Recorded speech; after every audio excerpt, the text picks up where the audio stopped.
अच्छा, आपको एक चीज का और इल्म नहीं है, सुकरात ने जहर का प्याला क्यों पिया?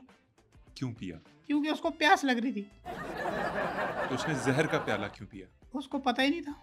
अरे उसको बताया गया था कि इसमें जहर है, फिर उसने क्यों पिया? देखिए, इसमें ये है कि उसको पता था, लेकिन जिस तरह हमारे बड़े बूढ़े कहते हैं ना, चाचा कहते हैं, वालिदैन कहते हैं कि बेटा चॉकलेट मत खाओ, इसमें जो है दांतों में कीड़ा हो जाएगा, कोल्ड ड्रिंक ना पियो, गुर्दे ख़राब हो जाएंगे। इसी तरह हमारे मुल्क पाकिस्तान के एक बहुत बड़े नेफ्रोलॉजिस्ट हैं अदीब रिजवी साहब, अल्लाह उन्हें हयाती दे और उन्हें सेहत दे। वो कहते हैं कि यार सॉफ्ट ड्रिंक वगैरह ये आपके गुर्दों के लिए जहर है, यानी कि कोई चीज़ हमें मना करता है ना बड़ा बूढ़ा ये नहीं पीनी, तो हम फिर भी वो पी लेते हैं।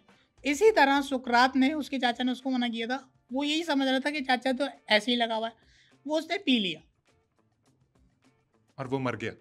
हाँ, तो ये है जो मेरी रिसर्च और मेरी जो पढ़ाई है इस हवाले से जो मैंने सीखा है, उसके मुताबिक मैंने आपको बता दिया कि ये नुकसान हो सकते हैं।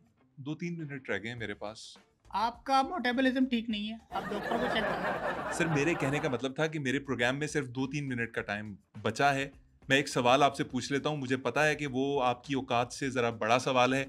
एक मिनट, अपने अपने ना तमीज़ के दामन ना छोड़ें आप, तमीज़ के दायरे में रह के बात करें। मैं तुम्हारे बाप का नौकर नहीं हूँ यहाँ पे जो अपनी चीज़ें छोड़ के आया हूँ। पागल समझाया क्या मुझे? बैठ जाएं आप नीचे। हाथ हाथ नीचे करें, बदमाशी नहीं करना। बदमाशी अगर आपको आती है मुझे भी आती है। ये क्या निकाल रहे हैं आप? शर्ट अंदर कर रहा हूँ मैं, तमीज़ से बात करें। अच्छा, आई एम सॉरी, मैं आपसे एक सवाल पूछता हूँ। मेरे कहने का मतलब ये था नहीं कि यार, मैं आपके बाप का नौकर थोड़ी अच्छा, हूँ। आई एम सॉरी प्रोफेसर साहब, आई एम सॉरी, मैं सिर्फ ये पूछ अबे रहा भाड़ में गया ऐसा प्रोफेसर, मैं ये शोभा ही छोड़ दूंगा। इस मुल्क में प्रोफेसरी करना जो है ना वो गलत काम है। इससे अच्छा था मैं 2 नंबर काम कर लेता, मैं चरस बेच लेता, हेरोइन सप्लाई कर लेता।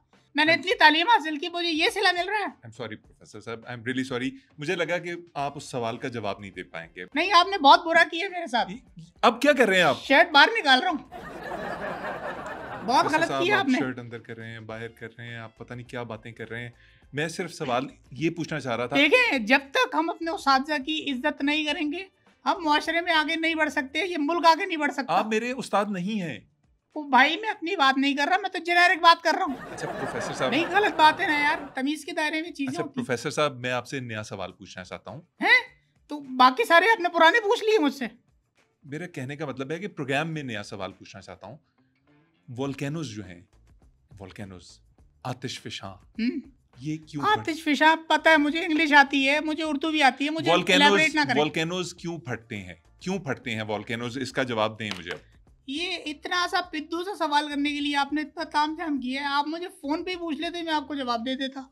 देखिए, इस हवाले से एक रिसर्च है, जापान में एक बहुत बड़े एस्ट्रोनॉट हैं, तकरीबन 8 फुट लंबे हैं। उनकी एक रिसर्च है, उनका नाम है यशिरोमोती ओशिमी होनी, ये उनका नाम है। और उन्होंने एक रिसर्च की है, वो कहते हैं बकौल उनकी रिसर्च के कि जो पहाड़ होते हैं ना, ये कीले हैं, ज़मीन की कीले हैं, पहाड़। अच्छा, लेकिन वो तो उनकी रिसर्च हो गई। मेरी रिसर्च के मुताबिक इन कीलों के जो ऊपर वोल्केनो है ना, ये मेरी अपनी पर्सनल रिसर्च है, मेरे मुताबिक ये वोल्केनो वो मुहासे हैं जिन पे कोई लेपा पोती नहीं होती। अब इसको बंद करने के लिए ये ना हो, बेसन नहीं लगा सकते, बेसन लगाएंगे सेट हो जाएगा। लेकिन अब बात सवाल यहाँ पे ये पैदा होता है, इतना सारा बेसन लाए कौन?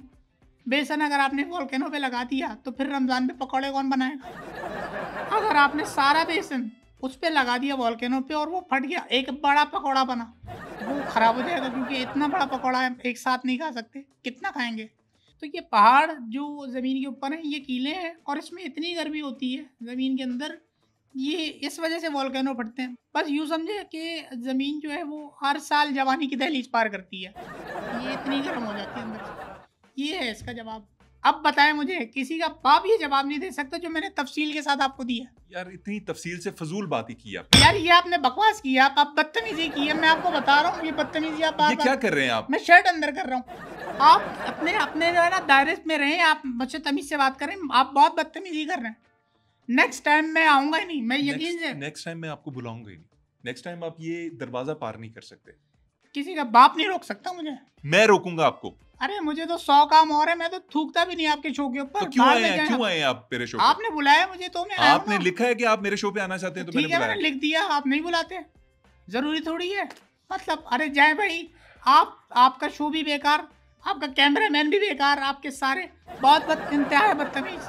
अब तक आपने चाय भी नहीं दी, ये कप रखा हुआ है सामने। सारी जिंदगी आपने कोयटा होटल से चाय पिया, आज पहली दफा अच्छी चाय मिल गई है तो पी ली। मोबाइल पड़ा हुआ है इसमें। मुझे ये बताएं कि क्या बेहुदा सवाल है। मेरे क्या हो मेरे गया, अल्लाह खैर करे। क्या मेरे रिसर्चर्स ने सवाल भी अब आपकी जहनियत के मुताबिक लिखना शुरू कर दिए हैं। क्या सवाल है? सवाल है जी कि अक्सर देखने में आता है कि नहाते हुए साबुन फिसल जाता है हाथ से। इस केस में क्या करना चाहिए? ये सवाल है आपकी आपकी मंशा के मुताबिक, आपकी सोच के मुताबिक, आपके इल्मो हिकमत के मुताबिक इसका जवाब दो। नहीं, कोई गलत सवाल नहीं। आपके रिसर्चर ने बिल्कुल मेरी मंशा के मुताबिक सवाल लिख के दिया है। और ये देखिए ना, ये होता है जहानत वाला सवाल। आपकी तरह बैठ के वो झक नहीं मार रहे। रिसर्चर बहुत शुक्रिया आपका ये सवाल पूछने का। देखें, इसके अंदर साबुन का बार बार गिरना ये यूनिवर्सल ट्रुथ है, एक ये होता है सबके साथ।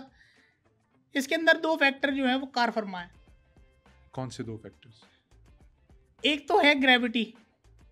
पहले मैं उसकी तरफ बता दूं, ग्रेविटी जहाँ पे भी होगी वहाँ पे आप खड़े होके नहाओगे। ऐसा हो नहीं सकता साबुन ना गिरे, साबुन लाजमी गिरेगा जहाँ ग्रेविटी होगी।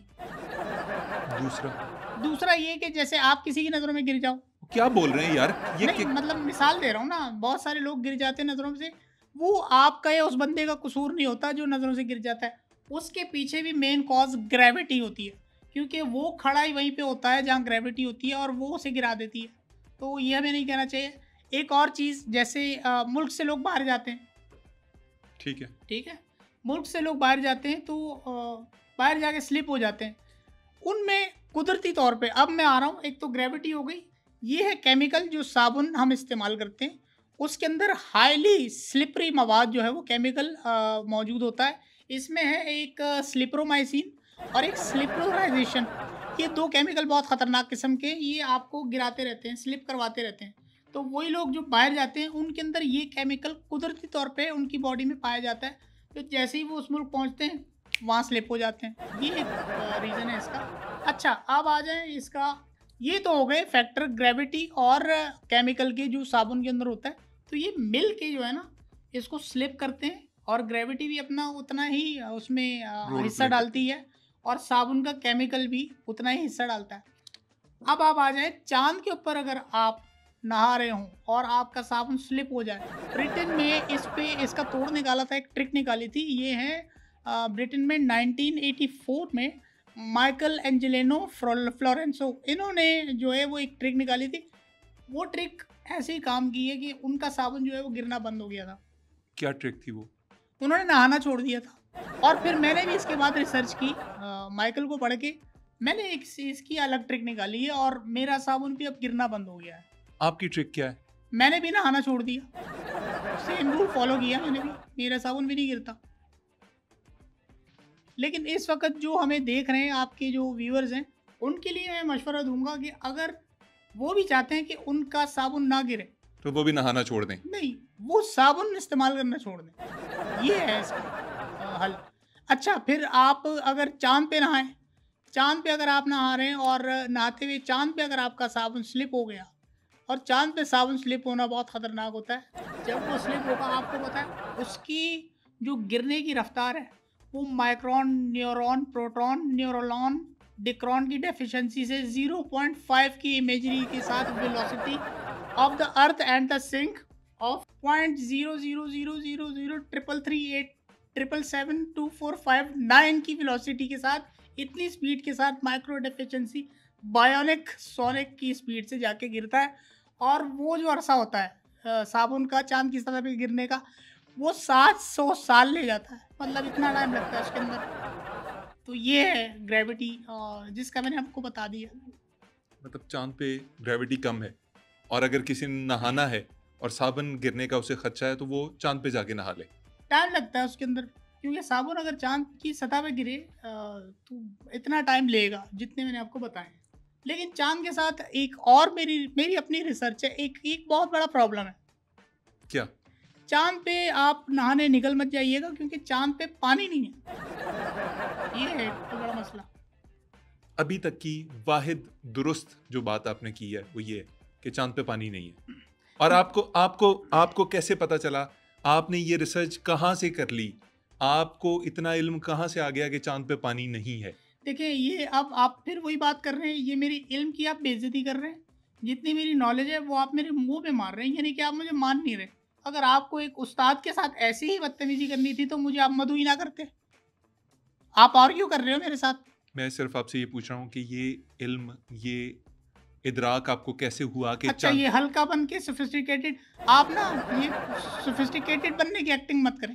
मैं सोफिस्टिकेटेड नहीं बन रहा, मैं आपसे सिर्फ ये पूछ रहा हूँ, आपने ये कैसे पता चलाया, ये रिसर्च कहाँ से पढ़ी कि चांद पे पानी नहीं है? आपको कैसे पता चला? वही क्वेटा होटल का अखबार जिसमें पराठा आया था। देखिए, तालीम जो है ना वो हासिल करनी चाहिए और ये बहुत ज़रूरी है हमारी नौजवान नस्ल के लिए भी, जो देख रही है हमें। आपने अलजबरा देखा है? नहीं। मैंने भी नहीं देखा।